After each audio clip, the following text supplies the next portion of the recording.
Saudara-saudariku yang terkasih dalam Kristus, selamat bertemu kembali dalam kutipan Injil dan renungan harian pada hari ini. Salam sejahtera buat saudara-saudari semua dimanapun Anda berada. Damai dan sukacita oleh Roh Kudus melimpahi dalam hati dan kehidupan saudara-saudari semua. Amin. Saudara-saudari yang terkasih dalam Kristus, marilah kita berdoa sebelum mendengar firman Tuhan dan renungan pada hari ini. Dalam nama Bapa dan Putra dan Roh Kudus. Amin. Ya Allah Bapa kami, pada awal hari yang baru ini, kami mengunjukkan salam bakti kepadamu, bersama-sama semua malaikat dan orang kudus, bersama segala manusia yang pada awal hari ini mengarahkan hatinya kepadamu. Engkaulah pencipta kami, maka kami menyembah Dikau. Engkaulah tujuan hidup kami, maka kami merindukan Dikau. Engkau mengasihi kami dan mengenal kami masing-masing. Engkau merangkum dunia dalam tanganmu dan memelihara dengan kasih sayang. Kami mengucap syukur kepadamu ya Bapa, karena Engkau memberi kami waktu untuk hidup dan kesempatan untuk bekerja. Syukur kami panjatkan kepadamu atas segala yang Kau lakukan di tengah-tengah kami. Semoga doa Bunda Maria dan para kudus sekalian menguatkan kami, supaya kami dapat melangkah maju dan meneladani Dikau, ya Tuhan Allah kami. Engkau yang hidup dan berdaulat sepanjang masa. Amin.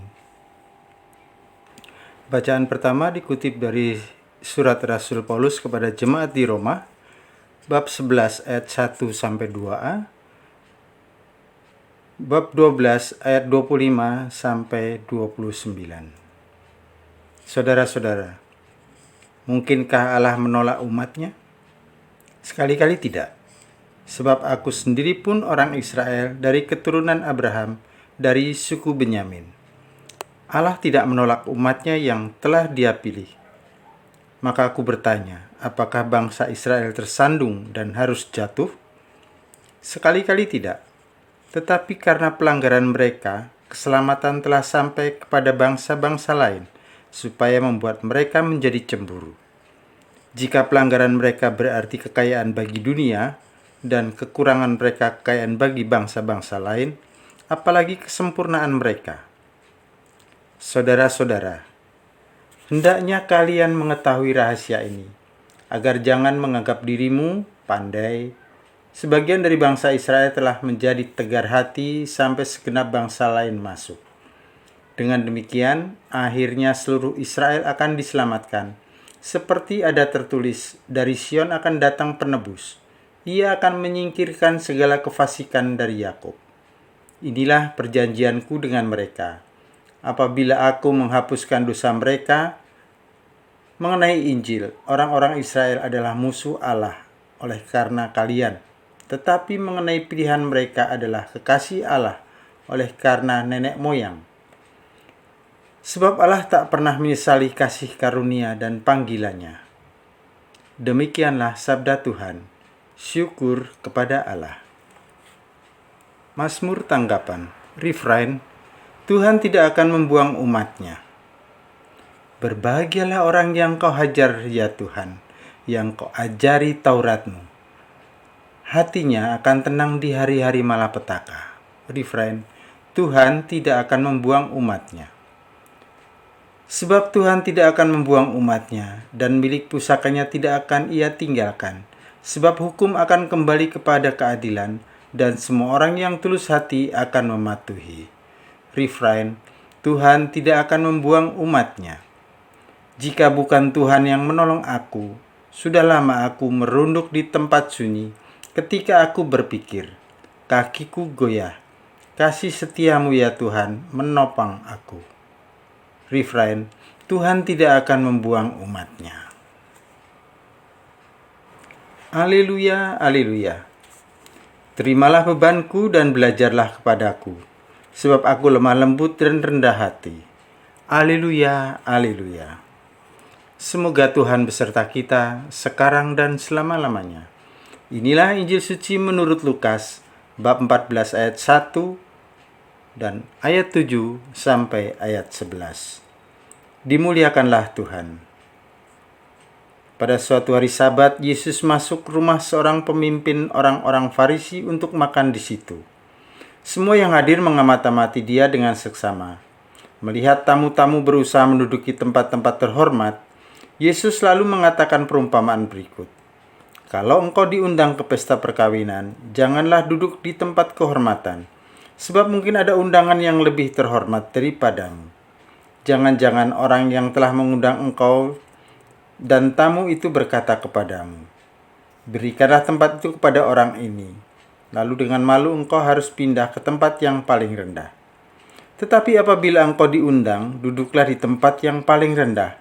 Mungkin tuan rumah akan datang dan berkata, sahabat, silakan duduk di depan.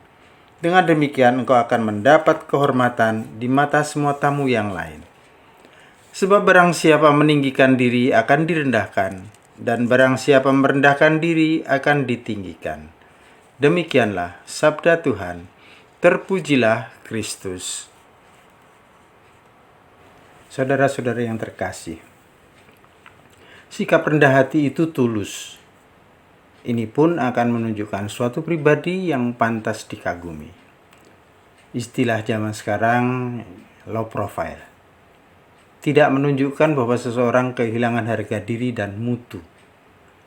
Tetapi Yesus menunjukkan bahwa orang perlu mengendalikan diri dari ambisi pribadi, bila justru menunjukkan apa yang dimiliki orang itu.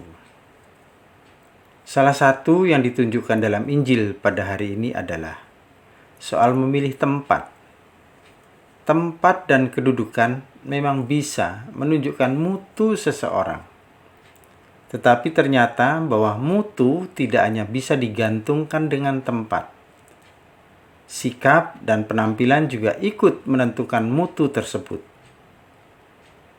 Bagi Yesus, kesederhanaan dan kerendahan hati adalah sikap yang ikut menentukan penampilan seseorang. Apakah hal itu juga menjadi sikap dan usaha kita? Hikmat yang bisa dipetik dalam kehidupan para murid tercetus dalam pepatah orang Jawa. Empan papan anyar mongso. Maksudnya, agar orang tahu diri. Orang yang tahu diri menempatkan diri dalam pergaulan dan membaca tanda zaman. Kebijaksanaan hidup seperti itu pantas diperhatikan. Orang akan dihargai di hadapan Allah dan sesamanya bila memiliki kebijaksanaan yang menjadi kekuatannya. Tetap semangat, selamat berkarya, sehat dan bahagia selalu. Berkah dalam Tuhan memberkati. Amin. Kemuliaan kepada Bapa dan Putra dan Roh Kudus, seperti pada permulaan, sekarang, selalu, dan sepanjang segala abad. Amin. Bapa kami yang ada di surga, dimuliakanlah namamu, datanglah kerajaanmu, jadilah kehendak-Mu di atas bumi seperti di dalam surga. Berilah kami rejeki pada hari ini, dan ampunilah kesalahan kami, seperti kami pun mengampuni yang bersalah kepada kami.